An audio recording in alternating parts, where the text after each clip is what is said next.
गान यही प्रभु की महिमा की आरती। पापियों को पाप से है तारती, श्री भागवत भगवान की है आरती।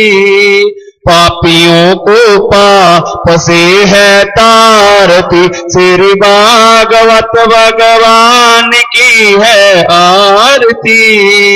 पापियों को पाप से है ये शांति गीत, पावन पुनीत, पापों को मिटाने वाला, बिगड़ी को बनाने वाला। ये शांति गीत, पावन पुनीत, पापों को मिटाने वाला, बिगड़ी को बनाने वाला।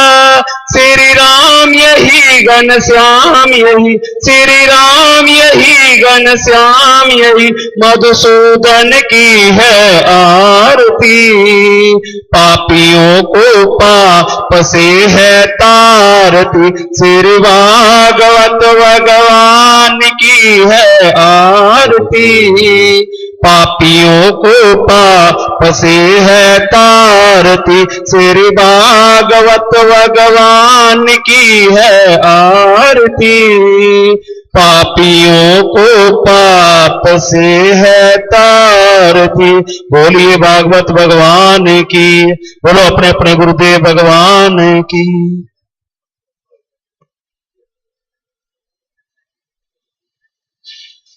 वो कहाँ गए?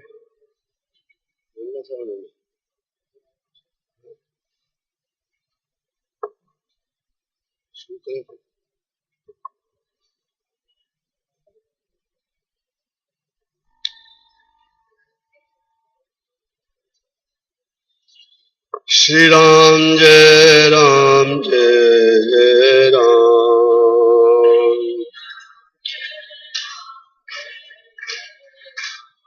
श्री राम जय राम जय जय राम।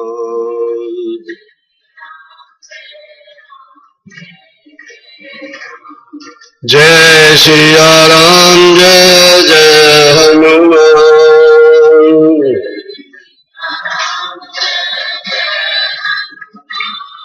श्री राम जय जय राम।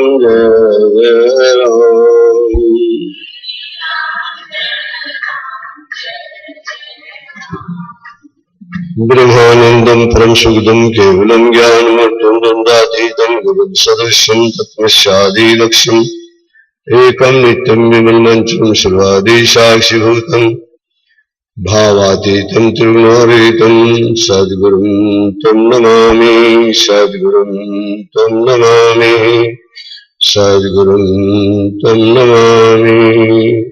बोलो आनंद कंद सदानंद भगवान की। भगवान की विशेष कृपा का अनुभव करना चाहिए। परमात्मा ने हमें 84 लाख योनियों में सबसे उत्तम योनि मनुष्य की प्रदान की है, वो भी भारत की भूमि पर कलयुग में। तत्पश्चात भगवान श्री कृष्ण की इस सथली वृंदावन में श्रीमद् भागवत सुनने सुनाने का अवसर मिला है। ये भगवान की असीम कृपा है। मैंने पहली सीटी में बताया था, ये जो हमें मौका मिला है, ये वैकुंठ की टिकट मिल रही है। किसकी टिकट मिल रही है? कोई रोक नहीं सकता तुम्हारे को, वैकुंठ के दरवाजे पर टिकट तुम्हारे पास होगी प्रवेश करने। तो आओ, जिन पावन प्रवेशों ने ऐसा स्वर्ण अवसर दिया है, उन्हीं के साथ संबंध था, है, रहेगा, उसको थोड़ा याद कर लीजिए। गोविंद मेरो है, गोपाल मेरो है,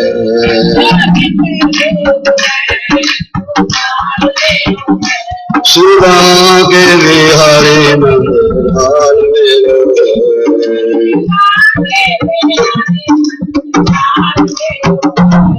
अंजनी का लाल मेरो है, कौशल्या दुलार मेरो है,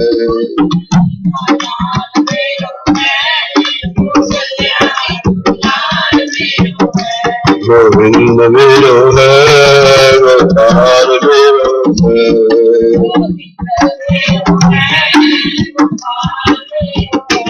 श्री बांके बिहारी तुम लाल मेरा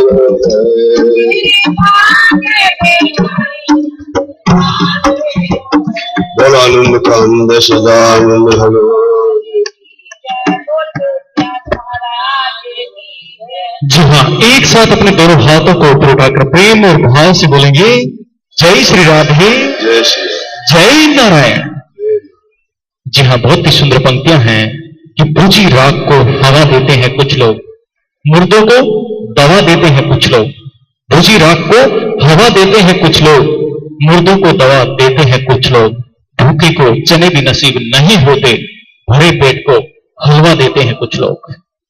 जी हाँ, आज हम बात करें भारतवर्ष की, तो भारतवर्ष में जो 75% धन है, संपदा है, वो देश के 10% लोगों के पास है। देश का 75% जो पैसा है, धन संपदा है, वो देश के 10% लोगों के पास है।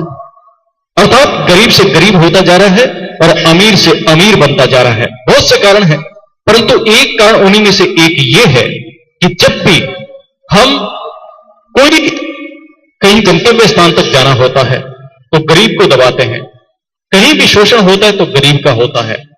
चाहे हम अपने घर में देखें या बाहर देखें। बाहर देखते हैं, अगर हमें कोई रिक्शा करना होता है, ऑटो करना होता है, वो अगर 20 रुपए मांगते हैं तो 10 देने की कोशिश करते हैं, अगर 10 मांगता है तो 5 देने की कोशिश करते हैं। इसी प्रकार से घर में भी अगर कोई काम वाला नौकर है या नौकरानी है, उसको भी कम से कम हम देने की कोशिश करते हैं। परंतु इसके विपरीत अगर हम कोई बड़े प्रतिष्ठान में जाते हैं, वहां अगर 15 रुपए की पानी की बोतल 20 में भी कोई बेच रहा है तो वो भी लेने की कोशिश करते हैं। कहीं भी बीच राह में अगर खड़े हो जाते हैं, कोई भी होटल है, वहां पर भी इसी प्रकार से धन जो एमआरपी रेट है उससे कहीं ज्यादा हमें बेचा जाता है वो माल, प्रोडक्ट। परंतु उसके बावजूद भी उससे ज्यादा हम डिस्कस नहीं करते हैं और तुरंत खरीद लेते हैं। तो हमारी जो जागरूकता है, वो जागरूकता आती है गरीबों के सामने, अमीरों के सामने नहीं। और कई जगह हम देखते हैं पार्टी में और जगह भी बहुत सा धन बर्बाद होता है, इसके अलावा बहुत सा भोजन बर्बाद होता है, अन्न देवता का निरादरण करते हैं। परंतु अगर दरवाजे पर आया हुआ कोई संत है, कोई भिखारी है, उसको नहीं देंगे, परंतु उसको कचरे के ढेर में निरादृत कर देते हैं अन्न का। तो इस प्रकार से हम देखते हैं कि गरीब का किस प्रकार से हम गरीब को अनदेखा करते हैं, उसकी अवहेलना करते हैं। परंतु इसके विपरीत नारायण सेवा संस्थान में गरीब को ही प्राथमिकता दी जाती है। कोई दुखी दीन है, उसको ही महत्व दिया जाता है। भूखे को भोजन, प्यासे को पानी, यही है नारायण सेवा संस्थान की कहानी, यही है उसकी भक्ति। भक्ति के विभिन्न रूप हम देखते हैं, हमारे आसपास भी देखते हैं। आपने भी देखा होगा कि जब हमारी भक्ति हमारे भोजन में प्रवेश करती है तो वही भोजन हमारा प्रसाद बन जाता है। अगर भक्ति हमारे पानी में प्रवेश करती है तो वही पानी चरणामृत बन जाता है। अगर भक्ति हमारे भूख में प्रवेश करती है तो वही भूख हमारा व्रत बन जाता है। और भक्ति यदि हमारे सफर में प्रवेश करती है तो वही सफर तीर्थ यात्रा बन जाता है। भक्ति यदि हमारे घर में प्रवेश करती है तो वही घर मंदिर बन जाता है। अगर भक्ति हमारे कार्य में प्रवेश करती है तो वही कार्य हमारा सेवा बन जाता है। भक्ति यदि हमारे संगीत में प्रवेश करती है तो वही संगीत भजन और कीर्तन बन जाते हैं। और भक्ति यदि हमारे कर्मों में प्रवेश करती है तो वही कर्म हमारे सदकर्म बन जाते हैं। भक्ति यदि व्यक्ति विशेष में प्रवेश करती है तो भक्त और मानव बन जाता है। तो अगर आपको इन भक्ति का अगर सामूहिक रूप से अगर आपको दर्शन करने हैं, अगर एक रूप में अगर देखना है कहीं, तो वो है नारायण सेवा संस्थान, शिवा प्रमोदरम, उदयपुर, राजस्थान, जहां पर आपको मंदिर भी देखने को मिलेंगे और जहां पर सेवा कार्य भी देखने को मिलेंगे। अगर आपको सही मायने में मानव के दर्शन करते हैं तो नारायण सेवा संस्थान के संस्थापक साधु कैलाश जी मानव जी को आप देख सकते हैं, जो जन्म से इंसानियत और मानवता का पुतला है। उनको ये संस्कार उनके परिवार से मिले हैं और 30 वर्षों में वही प्रयास नारायण के रूप में हमारे सामने प्रकट हुए। तो आप नारायण सेवा संस्थान जो पूरे भारत देश का गौरव है, पूरी दुनिया में अगर परचम लहराया जाता है नारायण सेवा संस्थान के नाम से, और उदयपुर चित्तौड़गढ़ कभी सिर्फ महाराणा प्रताप और उदय सिंह के नाम से, पन्नाधाय के नाम से जाना जाता था। अगर आज इनके अलावा अगर जाना जाता है तो नारायण सेवा संस्थान के नाम से भी जाना जाता है और डॉक्टर कैलाश जी मानव जी के नाम से जाना जाता है। इससे बड़ी बात क्या होगी? तो हम चाहते हैं एक बार नारायण सेवा संस्थान के प्रति कृतज्ञता स्वरूप भी आप तालियां बजा दीजिएगा, और आपसे अपेक्षा करते हैं आज के बाद सिर्फ एक दिन और शेष है, आज का और कल का। अगर आप अपनी भावना, अगर कहीं ना कहीं आपका हृदय पसीजता है दीन दुखियों के प्रति, तो वो प्रकट कीजिएगा सहयोग के रूप में। जहां फिलहाल हम नारायण सेवा संस्थान, सेवा प्रमोधर्म उदयपुर और श्रीमद् भागवत कथा और रामायण कथा समिति चंडीगढ़ के संयुक्त तत्वाधान में श्रीमद् भागवत कथा का श्रवण कर रहे हैं। आज का कथा का 6वां दिवस है। इस कथा के प्रवक्ता है परम श्रद्धेय परम पूज्य श्रीमद् भागवत कथा के मर्मज्ञ विद्वान मनीषी। जहां व्यासपीठ पे विराजित व्यास जी को नमन करते हैं मुकुंद हरि जी महाराज, चरण वंदन। इसके अलावा नारायण सेवा संस्थान के प्रणेता, रचयिता, शिल्पकार, कृतिकार निर्वाणी पीठाधीश्वर आचार्य महमंडलेश्वर और लब्ध प्रतिष्ठित कुलाचार्य युग दृष्टा साधु कैलाश जी मानव जी को भी हम कोटि से वंदन करते हैं।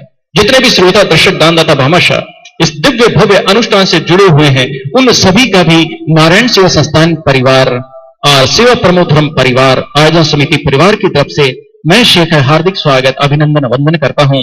और हम विशेष रूप से आभार प्रकट करते हैं साधना चैनल का। इस चैनल के माध्यम से दीन दुखी निराश्रित बच्चों के जज्बातों को आप महसूस करते हैं और अपनी भावना को प्रेषित करते हैं। प्रेषित करने के लिए टीवी स्क्रीन पर बराबर नारायण सेवा संस्थान के संपर्क सूत्र प्रेषित किए जाते हैं। इन नंबरों पर संपर्क करें।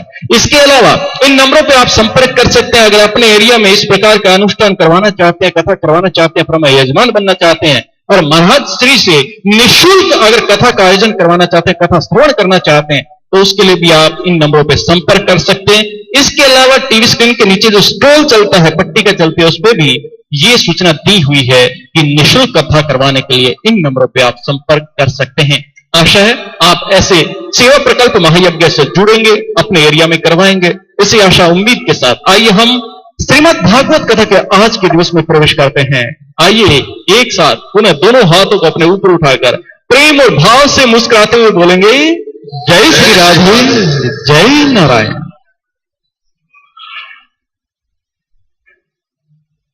सर्वप्रथम व्यास गद्दी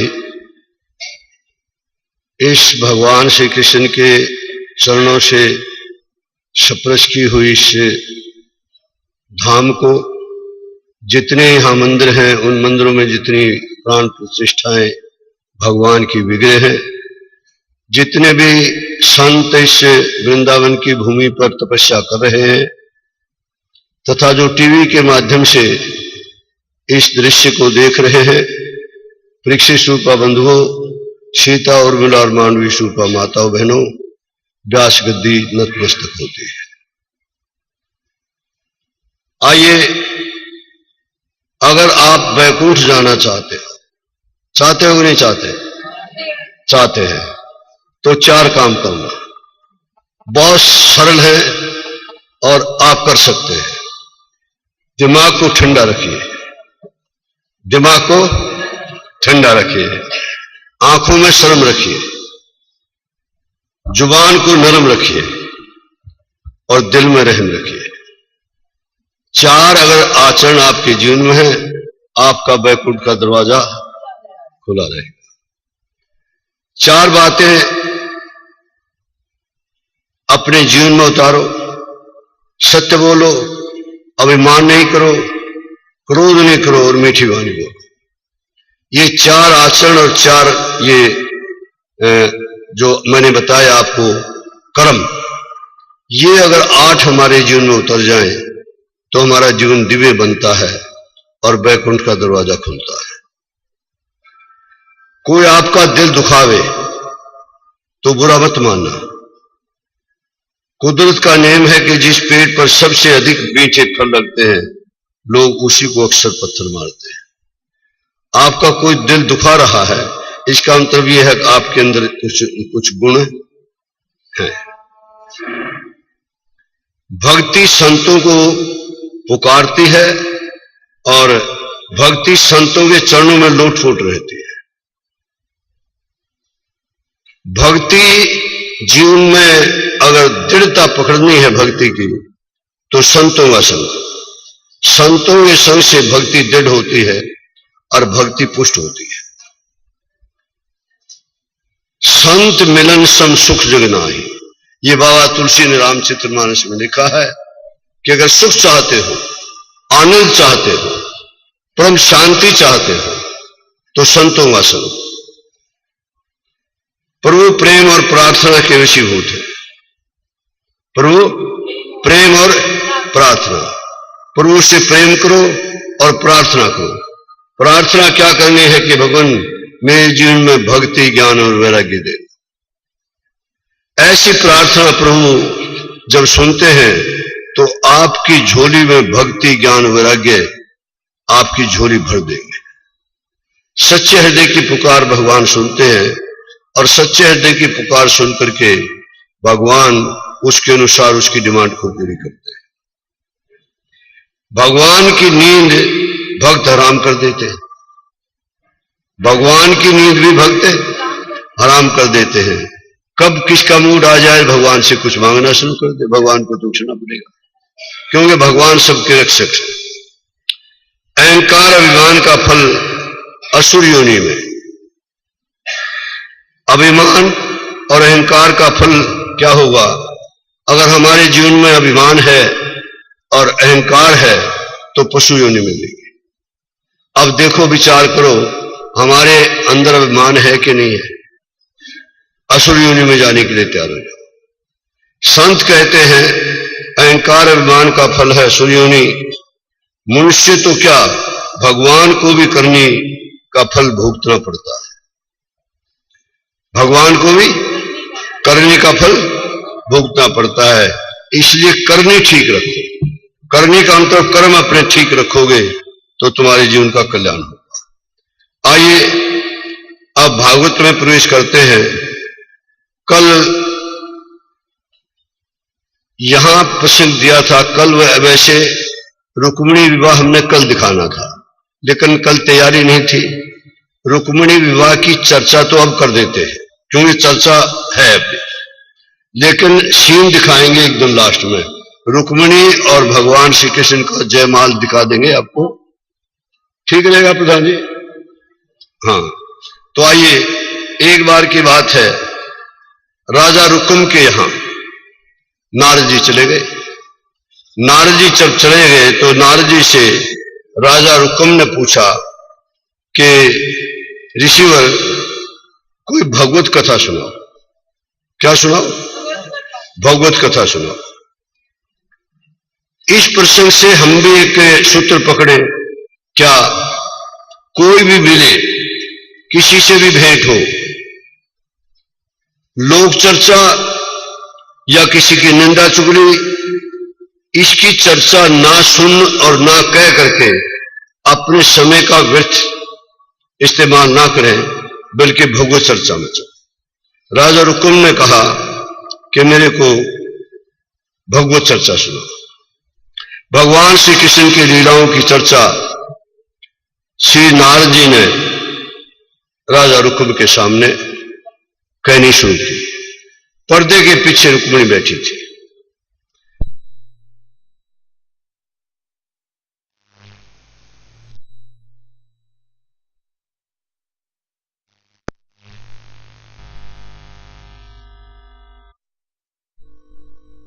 और भगवान श्री कृष्ण के गुण सुनते ही रुक्मिणी ने निश्चय कर लिया कि पति स्वीकार करूंगी तो उसको, और यहां तक कर लिया मेरे को 50 जन्म धारण करने पड़े, किसी और को पति स्वीकार नहीं करूंगी, पति स्वीकार करूंगी तो कन्हैया को। और जब दृढ़ निश्चय की ये भावना रुक्मिणी के मन में आई तो कृष्ण के हृदय में पहुंच गई।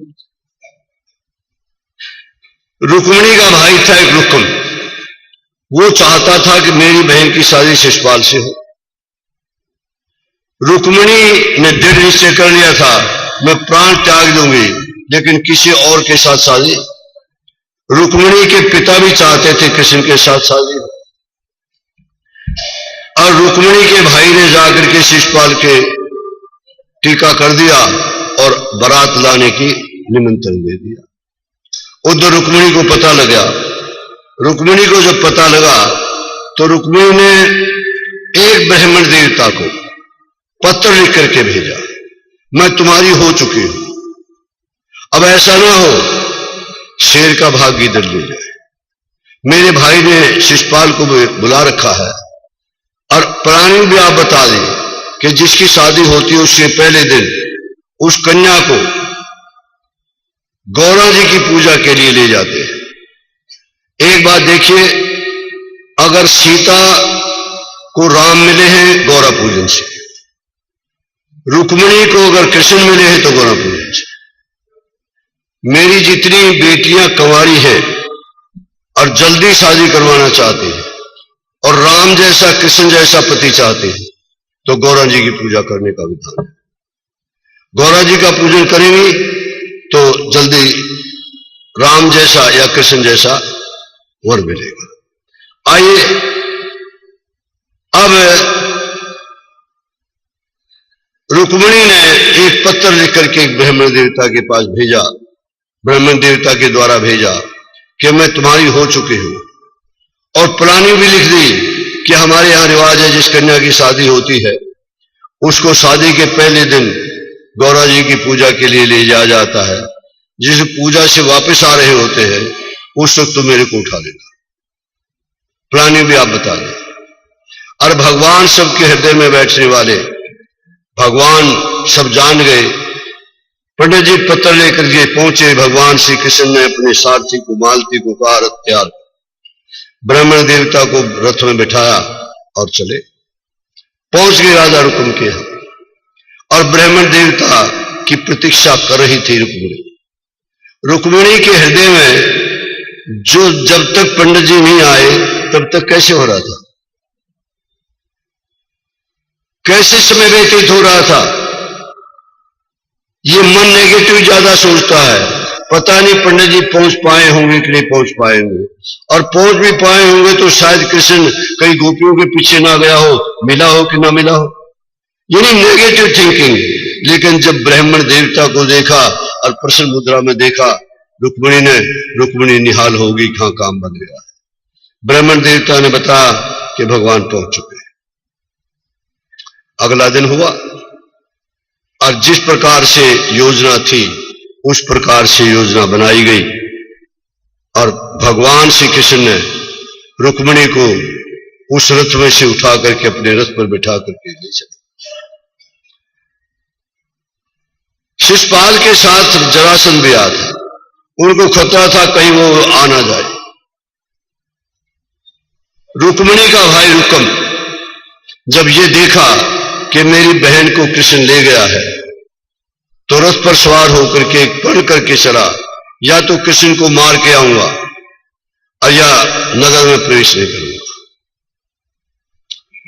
आगे आगे रथ दौड़ रहा था भगवान श्री कृष्ण और रुक्मिणी का, पीछे पीछे रथ दौड़ रहा था रुक्मिणी के भाई रुकम का।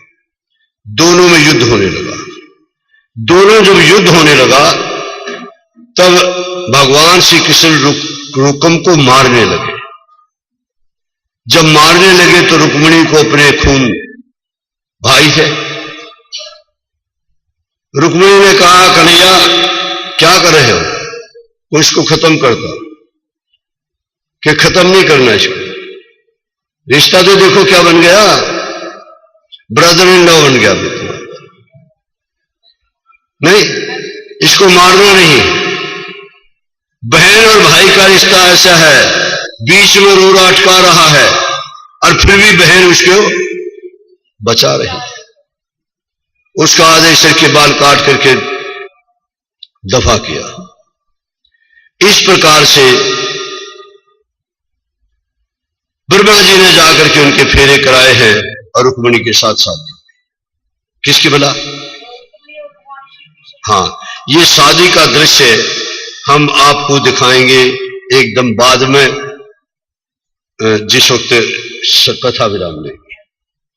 आइए, एक संभासुर नाम के राक्षस थे। जब संभासुर नाम के राक्षस से पैदा हुए, उसकी मां गई आचार्यों के पास, देखो इसकी जन्मपत्री बनाओ। जन्मपत्री बनाई। जन्मपत्री में लिखा था कि तुम्हारे बेटे की मृत्यु रुक्मिणी के पहले बेटे प्रद्युम्न से हुई। जो बड़ा हुआ संभासुर, उसकी मां ने बता दिया, बेटा तेरी मौत रुक्मिणी के पहले बेटे से होने वाली है, ऐसा तेरी जन्मपत्री में लिखा। शुक्र करना चाहिए था भगवान के बेटे से मेरी मृत्यु हो, लेकिन मैं मरूं ना। अच्छा, कोई मरना चाहता है? मरेंगे कि नहीं? चाहता कोई नहीं, लेकिन मरेंगे जरूर। मृत्यु को टाला नहीं जा सकता, सुधारा जा सकता है। मृत्यु को टालने की कोशिश नहीं करना, मृत्यु को सुधारने की कोशिश करना। मृत्यु कैसे सुधरे? मृत्यु सुधरने में ये श्रीमद् भागवत सुनना भी एक कड़ी है। एक ये भी भाग है, भगवान के नाम का जाप करो, गुरु मंत्र का जाप करो, गीता रामायण भागवत का पाठ करो, सत्संग करो, संतों में संग में रहो, ग्रंथों का स्वाध्याय करो। और भाई अश्लील दृश्य देखना नहीं, अश्लील साहित्य पढ़ना नहीं, अश्लील चर्चा करनी नहीं, अश्लील गाना भी नहीं गाना। ये चार पर पाबंदी लगा दो। अश्लील साहित्य पढ़ोगे दिमाग खराब हो जाएगा, मन निर्मल से कलीन से मलिन हो जाएगा। अपने जीवन को में थोड़ी तब्दीली ऐसी लाओ ताकि हमारी आत्मा भगवान तक पहुंचे, या हमारी आत्मा को भगवान पसंद करना शुरू कर दे कि यह आत्मा मेरे पास पहुंचने का अधिकारी बन गई है। और मनुष्य शरीर में हम वो स्थिति अपने जीवन के आधार पर बना सकते हैं। चाहे तो भाई बैठ करके ताश खेल लो, चाहे बैठ करके गीता पढ़ लो, चाहे बैठ करके पिक्चर देख लो, ये स्वतंत्रता है। रामचरित मानस में बाबा तुलसी ने लिखा है कि भक्ति स्वतंत्र सकल सुखानी। प्रत्येक मनुष्य श्री वाला भक्ति करने में स्वतंत्र है और भक्ति सारे सुखों की खान है। एक चौपाई में ऐसा निचोड़ दिया बाबा तुलसी ने, भक्ति स्वतंत्र सकल सुख खानी। भक्ति करने में तुम स्वतंत्र हो और जितने भी सुख हैं उन सब सुखों की खान है। क्या? भक्ति। और भक्ति करने में लगता क्या है? तपस्या अलग बात है, हम तपस्या की बात नहीं करते। व्रत रखना पड़ता है, तपस्या करनी पड़ती है। कई महात्मा चारों तरफ अग्नि जला करके बीच में खड़े हो जाते हैं, उसकी बात नहीं है ये, वो तपस्या है। तपस्या में क्रोध का खतरा रहता है, ज्ञानी को अभिमान का खतरा रहता है, लेकिन भक्त इन दोनों खतराओं से बचा रहता है। भक्त बनो। और एक और बात, आपको घर छोड़ने की जरूरत नहीं, आपको गृहस्थ आश्रम छोड़ने की जरूरत नहीं। आप जिस आश्रम में हो, जिस स्थिति में रहते हो, वही बैठ करके भगवान का भजन करो, गीता पाठ करो, रामायण का पाठ करो। दूसरों को ऐसी शिक्षा दो जो तुम्हारी बात मान करके भी भक्ति में लग जाए, उसका भी कमीशन तुम्हारे अकाउंट में आएगा।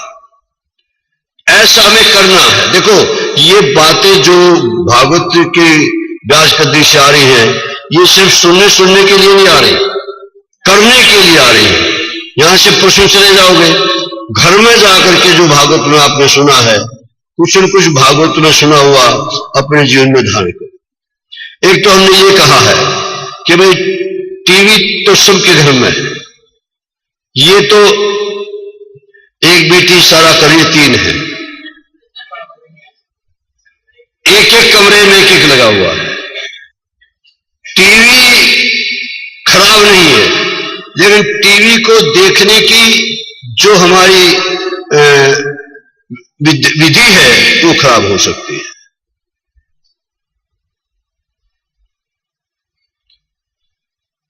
समाचार देखो, टीवी में वो देखो जो हमारी भक्ति को बढ़ावे। लेकिन आजकल ये जो ऐड आती है ना, ऐड ये ऐसी खराब आती है कि हमारे मन पर कलीनता से मलिनता को तब्दील कर देती। आइए अब संभासुर को ये बता दिया उसकी मां ने तेरी मौत रुक्मिणी के पहले बेटे से होने वाली है। संभासुर ने पूछा, अभी रुक्मिणी को बेटा हुआ तो नहीं, क्या होने वाला है? वो इस ताक में रहा संभासुर, कब रुक्मिणी को बेटा हो और कब मैं उसको उठा करके मार दूं। रुक्मिणी ने बच्चे को जन्म दिया, उसका नाम था प्रद्युम्न। प्रसूति गृह में से, प्रसूति गृह उसको कहते हैं जहां बच्चा पैदा होता है, उस कमरे को। प्रसूति गृह में से संभासुर ने उस बच्चे को उठाया, समुद्र में फेंक दिया। समुद्र में एक मत्स्य ने उसे निगल लिया। मच्छियारे ने पकड़ा, बाजार में बिकने के लिए आया, और बाजार में जब बिकने के लिए आया, संभासुर के रसोइये ने उसी मच्छ को खरीद लिया।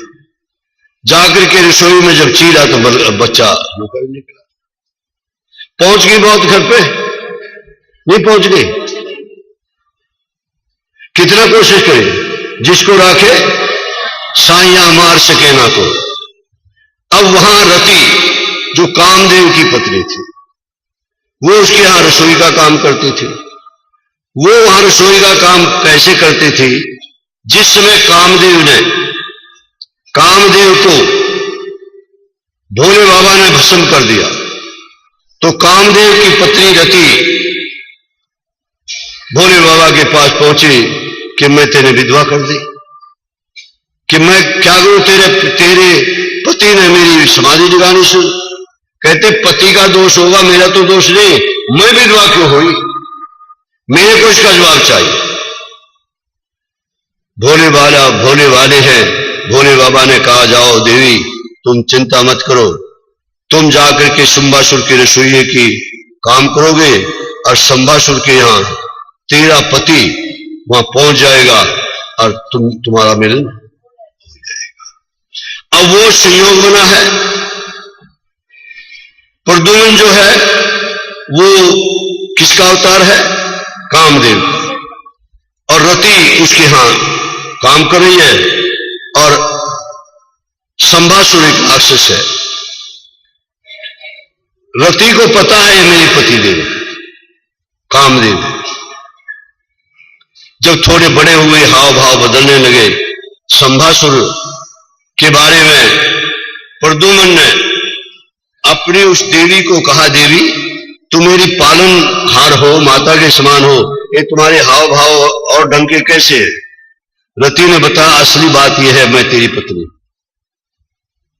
और तुम कामदेव के अवतार हो।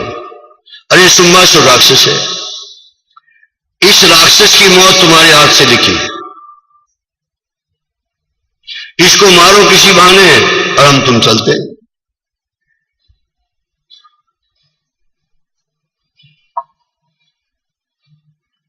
अब संभासुर को कोई बहाना मिला करके प्रद्युम्न ने संभासुर को मारा और अपनी पत्नी रति को लेकर के आकाश मार्ग से द्वारका पहुंच गए।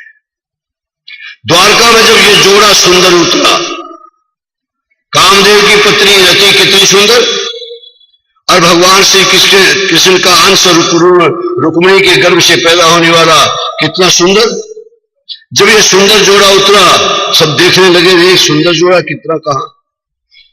ये कान में बात पहुंची रुक्मिणी के भी कि कोई सुंदर जोड़ा आकाश से उतरा है। रति ने जब देखा रुक्मिणी ने जब देखा तो ध्यान आया, जो मेरा बेटा प्रसूति गृह में से चोरी हो गया था, अगर जीता जागता होगा तो इतना बड़ा हो गया होगा। ये विचार कर रही थी।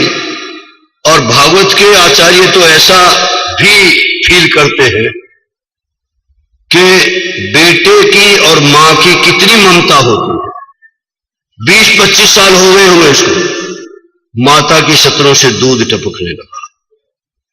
जब उसको देखा ना प्रद्युम्न को, अपने बेटे को, दूध माता की सतन से टपकने लगा। अब नारद बाबा ने आकर के बताया है रुक्मिणी को, रुक्मिणी तेरा वही बेटा है, गया था प्रसूति गृह में से और बहू को लेकर के आया है। इस प्रकार से शादी हुई प्रद्युम्न की। किसकी?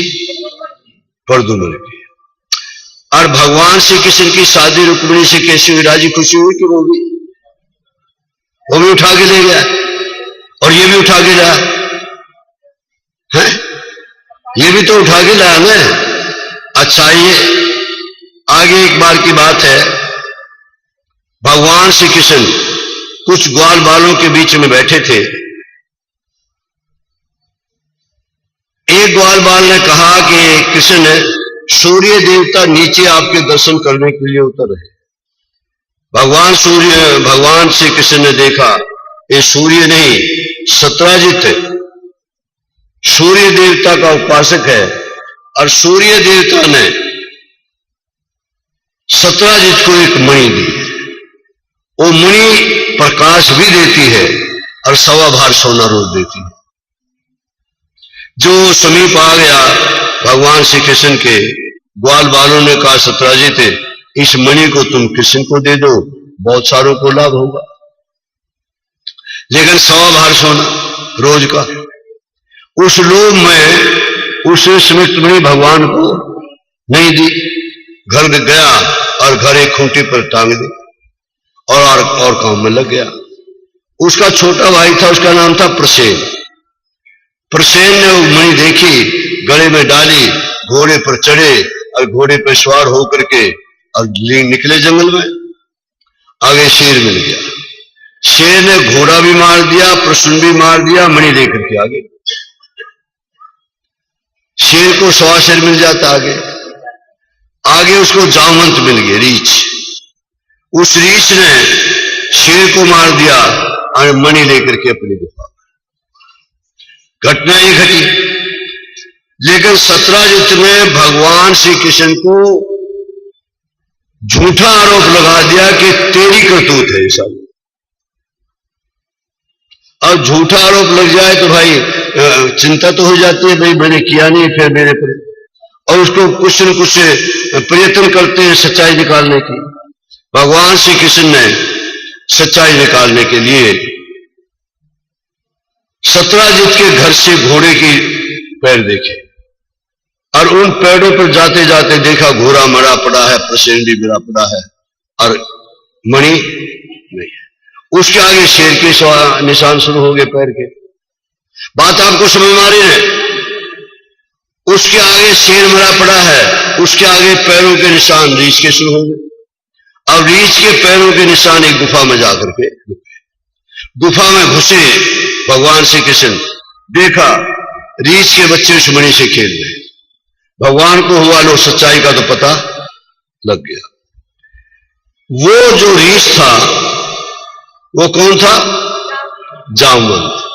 जामवंत रामादल में, रामावतार में भगवान श्री कृष्ण का एक किस्म का प्राइवेट सेक्रेटरी, भगवान राम की सेना में मुख्य था। अब 27 दिन तक जामवंत का भगवान श्री कृष्ण का उस गुफा में युद्ध होता रहा। भगवान ने सोचा मैं हारने वाला नहीं और मेरा भक्त भी हारने वाला नहीं। मेरा भक्त हार गया तो भी मैं हार गया और मैं हार गया तो भी मैं हार गया। तो इस युद्ध को बंद करना चाहिए। बंद करने के लिए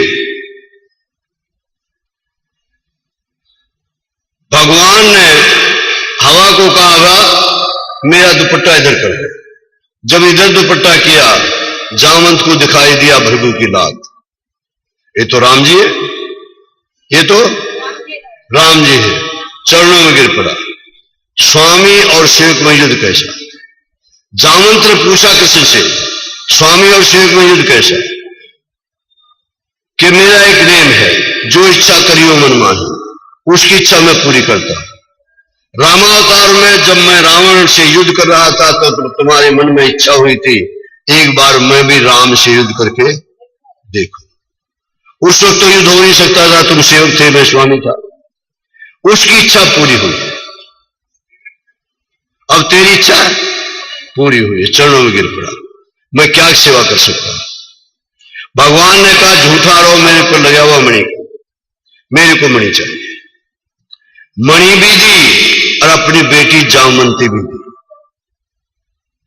दो मिल गई। तो अब दूसरी शादी जामवंती से हुई और मणि ला करके सत्राजित को बता दिया। हकीकत ये है इस बार सत्राजित ने सोचा ये तो मैंने भगवान पर झूठा आरोप लगा, पता नहीं क्या कर देंगे, क्या दंड देंगे मेरे को। दंड ना दे इसलिए मैं इसको अपना जवाई क्यों नहीं बना दूं। उसकी लड़की थी, उसका नाम क्या था? सत्यभामा। सत्यभामा उसको कृष्ण को दे दी। अब कितनी शादियां होंगी? 3। 5 शादी और होती है मुख्य, कालिंदी के साथ, मित्रविंदा के साथ, सत्या के साथ, भद्रा के साथ और लक्ष्मण के साथ। इन 5 शादियों का भी विवरण है, लेकिन हम उस विवरण में जाएंगे तो समय लग जाएगा। एक राजा ने 7 ऐसे बैल पाल रखे थे, बहुत मजबूत, और कन्या शादी के योग्य थी। उस राजा ने घोषणा कर रखी थी, जो भी इन 7 बैलों के नाक में डाल देगा ना, उसके साथ मैं शादी करूंगा। और कई राजकुमार उस लड़की के साथ शादी करने की इच्छा से आते थे और वो बैल उनको मार देते थे। जब भगवान श्री कृष्ण को पता लगा, उन्होंने एक ही बार से बांध दिया, एक उसके साथ शादी हुई।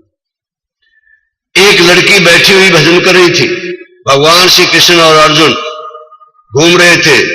अर्जुन को भेजा भगवान श्री कृष्ण ने कि अर्जुन पूछ क्या हो, ये किसके लिए भजन कर रही है।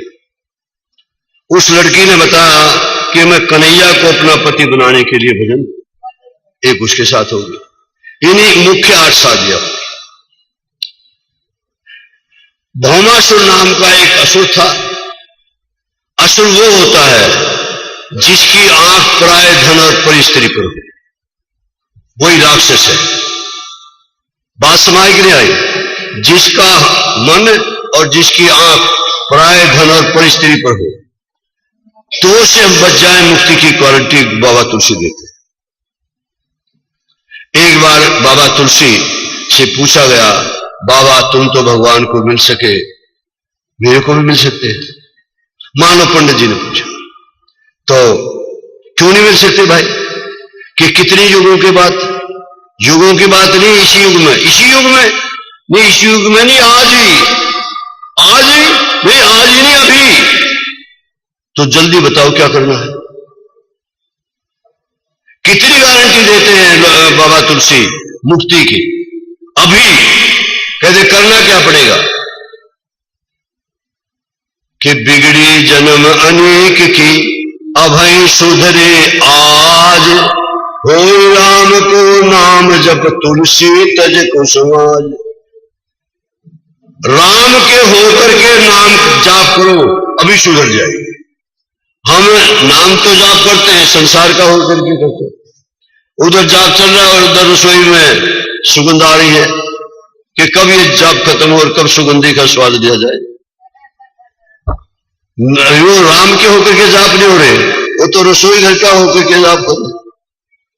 शर्त है हो ही राम को। राम का होने के लिए क्या करना पड़ेगा? राम का होने के लिए अपने हृदय को निर्मल करना पड़ेगा, अपने मन को निर्मल करना पड़ेगा, उसमें से विकार और वासनाएं निकालनी पड़ेंगी, तब राम का होगा। राम का होकर के नाम जप करोगे तो।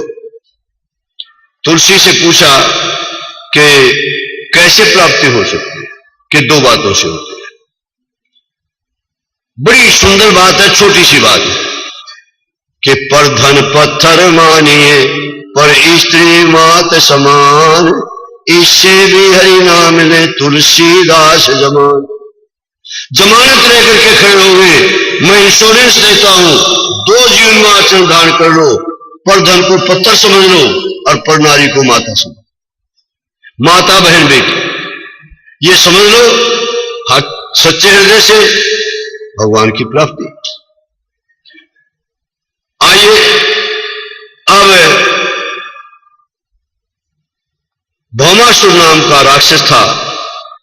वो राक्षस ऐसा था जहां कोई सुंदर कन्या उसको दिखाई दे, चाहे ब्याही हुई हो और चाहे कुंवारी हो, उसने उसको उठा लेना और उठा करके कैद में बंद कर देना।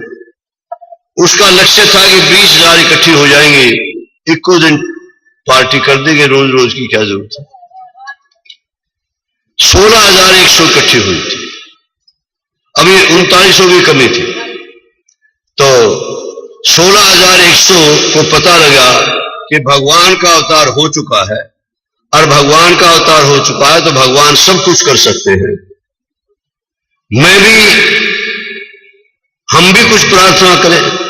उन्होंने गुप्त रूप से ब्राह्मण के द्वारा एक पत्र कृष्ण के पास भेज दिया, हम भी तेरी है, और हम तेरे होते हुए, तेरे अवतार लेने के बाद भी हम कैद में पड़ी हैं, कुछ हमारे पर भी कृपा करो। भगवान ने भौमासुर पर चढ़ाई की, भौमासुर को मार दिया तो कैद से बाहर कर दी, कैद से बाहर कर दी।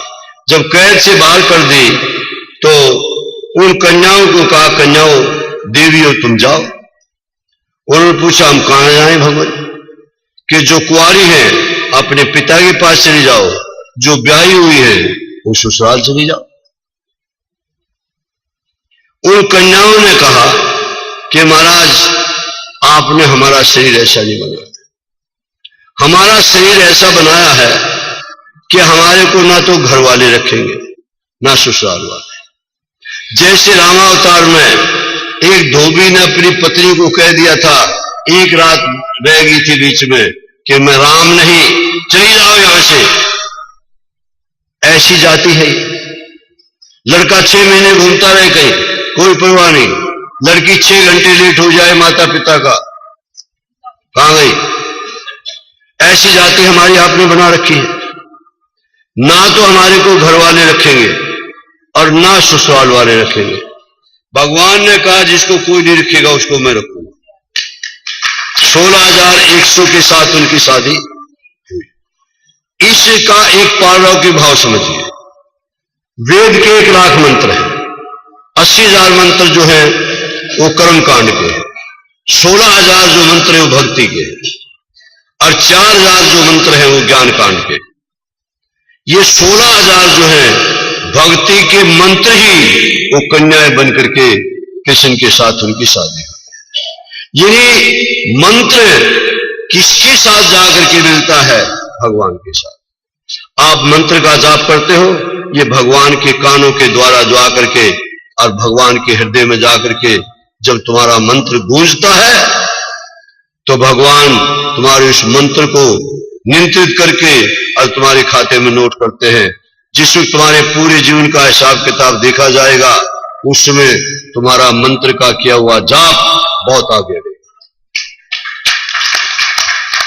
जप करो, खूब जप किया करो, जप करो, राम नाम लिखा करो, गीता पढ़ा करो, रामायण पढ़ा करो, और ग्रंथ पढ़ा करो, शुद्ध बोलो, सच्चाई रखो अपने जीवन में, झूठ का कोई पैर नहीं होते हैं। स्वतंत्रता, निर्भयता दो आपको चाहिए, स्वतंत्रता, निर्भयता, तो आपको सच्चाई बोलना पड़ेगा। झूठ बोलने से आप निर्भय नहीं रह सकते, आप स्वतंत्र भी नहीं रह सकते। भय लगा रहेगा मेरी इस झूठ का कभी मिठनलाल को पता ना लग जाए, लगा रहेगा फिर।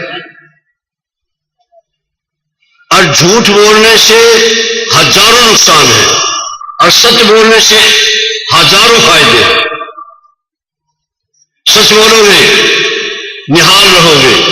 एक और बात समझना, हम जितने भी यहां बैठे हैं, करीब करीब गृहस्थी बैठे हैं, 2-4 ब्रह्मचारियों को छोड़कर सब गृहस्थी बैठे हैं।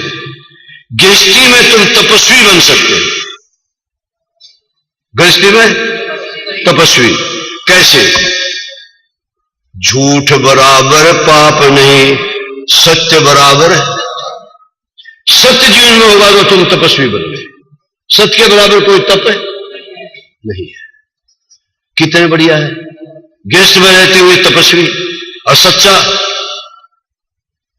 सच्चाई जिसके जीवन में है उसको सच्चाई रूपी परमात्मा मिलेगा। एक बात ध्यान करें, सारा संसार जो भी दिखाई दे रहा है इन 2 आंखों से, वो सब झूठ है।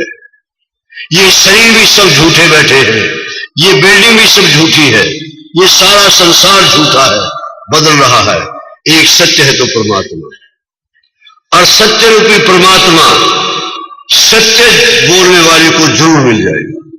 इस जीव से सत्य बोलना शुरू करो, सत्य रूपी परमात्मा मिल जाएगा। कितना फायदा है। और झूठ बोलने का, झूठ बराबर पाप नहीं। आइए इसके बाद एक प्रसंग देते हैं भारद्वाज जी। इसमें एक बाणासुर नाम का राक्षस था, उसकी एक बेटी थी, उसका नाम था उषा। उसकी एक सहेली थी, उसका नाम था चित्रलेखा। जवान होगी दोनों। उन जवान दो बेटियों के लिए, समझो एक सहेली और एक बेटी, उनके लिए एक मकान बढ़िया सा बना करके उनको सुरक्षित कर दिया, तुम इसमें रहो दोनों। और चारों तरफ पैरा लगा दिया, पुरुष नाम का मच्छर भी इस मकान में प्रवेश ना कर पाए। वो दोनों रहती हैं। और दोनों रहती हैं। एक दिन जो उषा थी, जो बाणासुर की लड़की थी, वो एकदम से उठी चौंक करके। चित्रलेखा ने क्या कहा, क्या हुआ? कि एक मेरे मन को ले गया खींच करके। कि कौन है वो? मैं जानती नहीं, शक्ल मैंने देखी है, मैं उसका आता पता कुछ है। और चित्रलेखा क्या बताओ, अगर वो मेरे को नहीं मिलेगा तो मेरे प्राण निकल जाएंगे। अब चित्रलेखा ने चित्र बनाने शुरू किए, ये है, ये है, ये है, सबको इनकार करती रही, इनकार करती रही। बाद में उसने भगवान श्री कृष्ण का चित्र बना, इनसे मिलता जुलता है। उसके बाद प्रद्युम्न का, जो भगवान श्री कृष्ण का बेटा है, उसका चित्र बनाया, इससे और मिलता जुलता है। उसके बाद उसके बेटे, क्या नाम था उसका? है? अनिरुद्ध, सब याद है। अनिरुद्ध का चित्र बनाया, जो प्रद्युम्न का बेटा था, कि ये है। चित्रलेखा जान गई श्री कृष्ण का बेटा होता है और प्रद्युम्न का बेटा है, ये कैसे लाया जाए इसको? ला कैसे जाए? वो जो चित्रलेखा थी और गेट से जा नहीं सकती, क्यों? गेट पे खड़े हैं। चील बनी, चील बनकर के द्वारका पहुंची। द्वारका पहुंची तो देखा अनिरुद्ध कहां सोया है, रात का समय है। अनिरुद्ध तीसरी मंजिल की छत पर सोया हुआ था। चील बनी हुई थी। तो चील बनकर के समेत मंजे के उठा ली अनिरुद्ध को, समेत मंजे के सोए हुए अनिरुद्ध को ला करके चित्रलेखा को सौंप दिया, लो सुबह। अब अनिरुद्ध और उषा रहने लगी। सिक्योरिटी वालों ने कुछ हाव भाव देखे कि इस लड़की के हाव भाव कुछ अच्छे नजर नहीं आते हैं। उन्होंने जाकर के बाणासुर को बता दिया कि राजन, तुम्हारी बेटी को संभालो, हमारी सिक्योरिटी में मच्छर नहीं एंटर कर सकता। बाणासुर गया, देखा उषा और अनिरुद्ध बैठे। अपनी कुंवारी बेटी के पास अकेले में किसी लड़के को देख करके पिता की क्या स्थिति रहेगी? बड़ा गुस्सा है।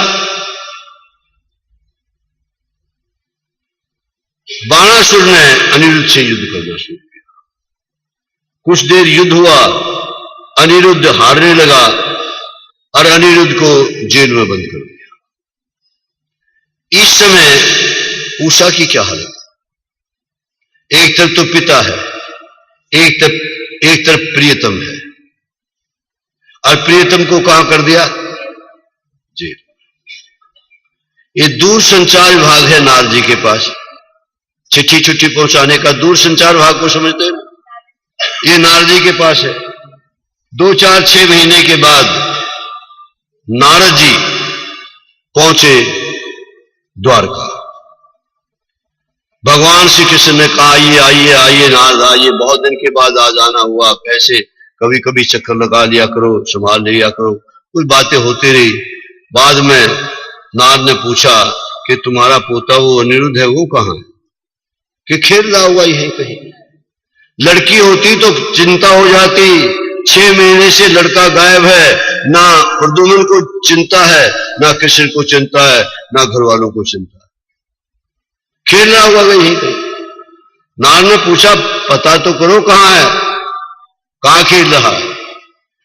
पता लगा वो 6 महीने से गायब हो गया। जब नारद जी ने बताया कि तुम्हारा पोता अनिरुद्ध बाणासुर की कैद में पड़ा है।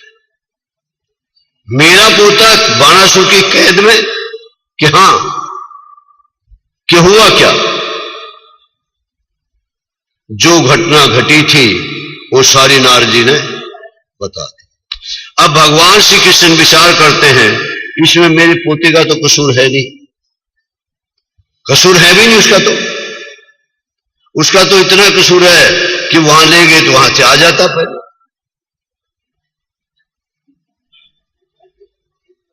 अब भगवान ने बाणासुर पे चढ़ाई की। एक ग्रंथ में ऐसा लिखा है कि बाणासुर को एक महात्मा मिले, बाणासुर को 100 भुजाएं थी। कितने भुजाएं थी? 100 हो तो 100 थप्पड़ लगेंगे, अच्छी रहेंगी कि नहीं? 100 भुजाएं हो जाए पंडित जी आपके पास, 2 ही काफी। बड़ा तंग था उनसे कि किसी तरीके से मेरी ये भुजाएं। एक महात्मा मिले कि जिस वक्त तेरी ये 98 भुजाएं कट जाए और एक झंडा लगा दिया उसके मकान पर, एक झंडा अपने आप झुक जाए, समझ में तेरे को भगवान के दर्शन हो गए। भगवान श्री कृष्ण ने चढ़ाई की तो उसकी 98 भुजाएं काट दी। 98 भुजाएं काट के कितनी रहेगी? 2, और झंडा अपने आप गिर गया। बाणासुर ने समझ लिया भगवान के दर्शन और भगवान का सप्रश और भगवान का मिलन मेरे को हो गया, और मेरा और मेरी बेटी की कितनी खुशकिस्मती है कि भगवान के पोते के साथ मेरी बेटी। कैद में से निकाला अनिरुद्ध को और 7 फेरे दे करके, बहुत सारा दहेज दे करके, और अनिरुद्ध की और उषा की शादी। ये भी शादी राजी खुशी हुई कि लड़ाई होगी? आइए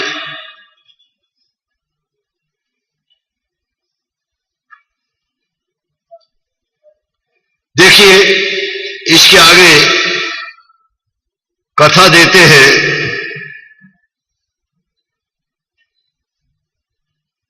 एक बार की बात है, भगवान श्री कृष्ण ग्वाल बालों के साथ वन में गाय चराने गए। गाय चराने गए तो ग्वाल बालों को लगी प्यास। कन्हैया को कहा भाई प्यास लगी है कन्हैया, भाई जंगल है यहां देख लो कोई कुआं मिल जाए, प्यास बुझा अपनी। जंगल में कुएं की तलाश में गए, कुआं तो मिला, कुएं में झांक करके देखा पानी नहीं है, लेकिन एक गिरगिट है इतना मोटा, कीड़ा इतना मोटा, और वो कुएं में पड़ा है और कुएं से बाहर निकलने की कोशिश कर रहा है, निकल नहीं रहा। उन्होंने ग्वाल बालों ने भी जोर लगाया, भाई कुछ इमदाद हमारी हो जाए, तुम्हें कुछ दे, जी लेकर निकाल नहीं पाए, वापिस आ गए। भगवान श्री कृष्ण ने कहा प्यास बुझ गई, मिला बगैर पानी पिए बुझ गई। वो कैसे? कि कुआं तो मिला, कुएं में पानी नहीं, लेकिन एक गिरगिट है और वो बड़ा दुखी है, कुएं में पड़ा हुआ है, उसमें से निकलने की चेष्टा करी, हमने भी कोशिश की लेकिन निकाल नहीं पाए, आप जरा चलो। कि चलो भाई। भगवान श्री कृष्ण गए, देखा गिरगिट है नीचे और निकल नहीं रहा। भगवान ने अपना चरण उसमें डाला, थोड़ा लंबा कर दिया चरण को, चरण सप्रश हुए और गिरगिट की यूनी छुटी और चतुर्भुज रूप धारण करके बाहर आकर के खड़ा हो गया। ये चंबा हुआ कि नहीं? कहां गिरगिट की यूनी, क्या चतुर्भुज रूप बन करके खड़ा हो गया। भगवान श्री कृष्ण सब जानते हैं। भगवान श्री कृष्ण ने हमारे लिए या उन ग्वालों बालों की सूझबूझ के लिए पूछा, जीवात्मा ये क्या घटना घटी इससे पहले तो तुम कीड़े की योनि में थे और अब चतुर्भुज रूप भगवान का